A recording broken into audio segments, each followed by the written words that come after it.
India کی پہلی severe sibling کی کہانی بین الاقوامی میڈیا کی شہ سرخیوں میں ہے، مگر اس کہانی نے ٹیکنالوجی کے استعمال سے متعلق خدشات کو بھی جنم دیا ہے۔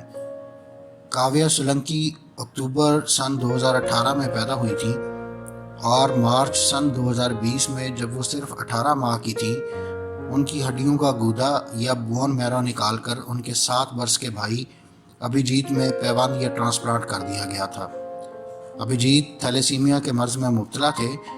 ان میں ہیموگلوبن کی تعداد خطرناک حد تک کم تھی اور زندہ رہنے کے لیے انہیں بار بار خون کی منتقلی کی ضرورت پڑتی تھی۔ ہر 3 ہفتے میں انہیں 350 سے 400 ملی لیٹر خون کی ضرورت پڑتی تھی۔ 6 برس کی عمر تک ابھیجیت کے جسم میں 80 بار خون کی منتقلی ہو چکی تھی۔ اگرچہ بون میرو ٹرانسپلانٹ سے اس بچے کا علاج ممکن تھا، مگر اس کے لیے یہ ضروری تھا کہ خاندان کے کسی فرد کا بون میرو ان کے ساتھ میچ کرے، جو نہ ہوا۔ آخر انہیں امریکہ سے ایک بون میرو ڈونر ملا، مگر غیر خاندان سے ہونے کی وجہ سے کامیابی کے امکانات صرف 20 سے 30% تھے، جبکہ اس کی لاگت لاکھوں روپے تک پہنچ رہی تھی۔ مگر ان کے لیے امید کی کرن تب پیدا ہوئی جب انہیں سیویئر سبلنگ کی ٹیکنیک سے متعلق جاننے کا موقع ملا۔ اس ٹیکنیک میں بیماری کا سبب بننے والے جین کو ایمبریو سے نکال دیا جاتا ہے، لہٰذا پیدا ہونے والا بچہ اس بیماری سے پاک ہوتا ہے۔ ابھیجیت کے کیس میں ڈاکٹرز نے قریب 6 ماہ تک اس حوالے سے کام کیا اور مکمل تسلی کے بعد اس جین کو ماں کے پیٹ میں منتقل کیا گیا، جہاں مکمل افزائش کے بعد اس بچی کی پیدائش ہوئی۔ اگرچہ بچی مکمل صحت مند تھی، مگر پھر بھی بچی کے تھوڑا اور بڑا اور صحت مند ہونے کا انتظار کیا گیا اور قریب 1.5 سال کی عمر میں بذریعہ ٹرانسپلانٹ بون میرو ٹیشوز کو ابھیجیت میں منتقل کر دیا گیا۔ ابھیجیت اب مکمل طور پر صحت مند ہے اور گزشتہ 7 ماہ سے اس کو بلڈ ٹرانسفیوژن کی ضرورت نہیں پڑی۔ امریکہ میں 20 سال پہلے پیدا ہونے والے ایڈم نیش کو دنیا کا پہلا سبلنگ سیویئر سمجھا جاتا ہے۔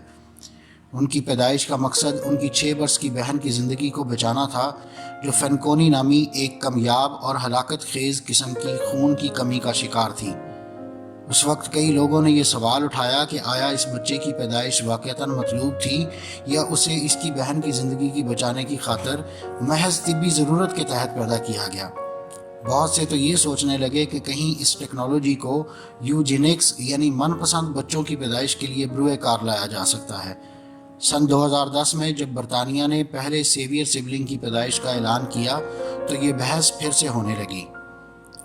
اس واقعے نے جہاں بہت سی پریشانی اور تکلیف کا شکار والدین کے لیے امید کی ایک کرن پیدا کی ہے، وہیں جینیٹک انجینئرنگ کے غلط اور غیر اخلاقی استعمال کے روک تھام کے حوالے سے سخت قوانین اور ضابطۂ اخلاق کی بحث بھی چھیڑ دی ہے۔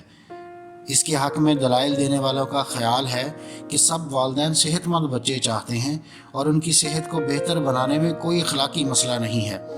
لوگ مختلف وجوہ کی بنیاد پر بچے پیدا کرتے ہیں، جیسے خاندانی کاروبار چلانے کے لیے، خاندان کا نام زندہ رکھنے کے لیے، اکلوتے بچے کو ایک ساتھی دینے کے لیے۔ اگر ہم امراض سے پاک بچے پیدا کر سکتے ہیں تو اس میں حرج ہی کیا ہے؟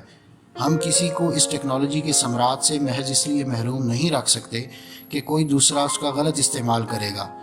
ہاں، مگر ٹیکنالوجی غلط ہاتھوں میں نہ جائے، اس کو روکنا حکومتوں اور اداروں کی ذمہ داری ہے۔ دلچسپ رازوں کے بارے میں جاننا چاہتے ہیں تو لائک اور سبسکرائب کیجیے ہمارا چینل اور گھنٹی کا بٹن دبائیے تاکہ نئی ویڈیوز آپ کو فوری مل سکیں۔